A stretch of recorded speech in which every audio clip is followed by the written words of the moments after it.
Assalamualaikum warahmatullahi wabarakatuh. Izin perkenalkan diri, nama saya Syarah Faijita, jurusan Ilmu Hukum, semester 4, kelas D. Nah, pada kesempatan kali ini, aku bakal nyampein materi mengenai izin poligami dalam hukum acara peradilan agama. Dalam sistem hukum di Indonesia, praktik poligami sendiri itu tidak dilarang, namun dibatasi secara ketat melalui mekanisme hukum. Pengaturan mengenai izin poligami secara khusus diatur dalam Undang-Undang Nomor 1 Tahun 1974 tentang perkawinan serta kompilasi hukum Islam atau KHI. Nah, dalam praktiknya, permohonan izin poligami itu diajukan ke pengadilan agama dan harus memenuhi syarat-syarat tertentu, baik secara material maupun formil. Nah, secara hukum acara, suami yang ingin berpoligami wajib mengajukan permohonan ke pengadilan agama di wilayah tempat tinggalnya.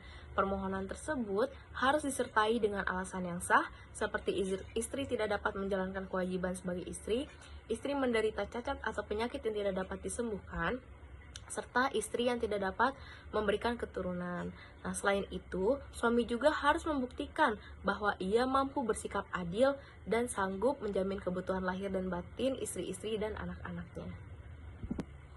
Nah, ada beberapa syarat jika ingin mengajukan izin poligami ke pengadilan agama. Yang pertama itu, mengajukan permohonan ke pengadilan agama.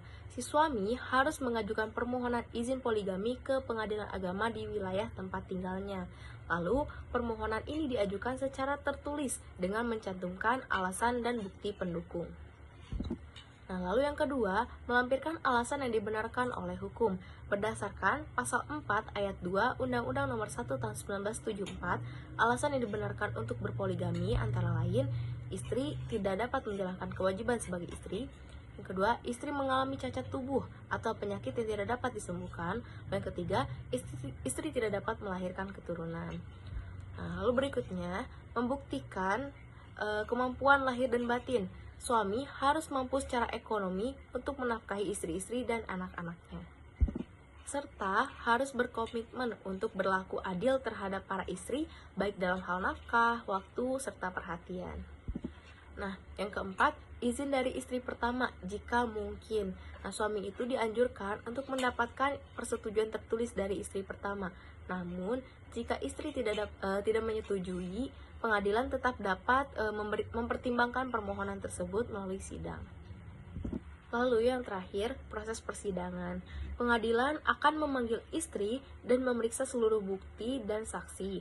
Jika semua syarat dipenuhi, hakim dapat mengabulkan permohonan dengan penetapan izin poligami. Nah, tadi itu beberapa persyaratan yang harus dipenuhi jika ingin berpoligami. Nah, poligami juga jika dilakukan tanpa izin pengadilan, itu bisa disebut pelanggaran hukum. Jika suami menikah lagi tanpa izin pengadilan, maka yang pertama itu pernikahan kedua dianggap tidak sah menurut hukum negara.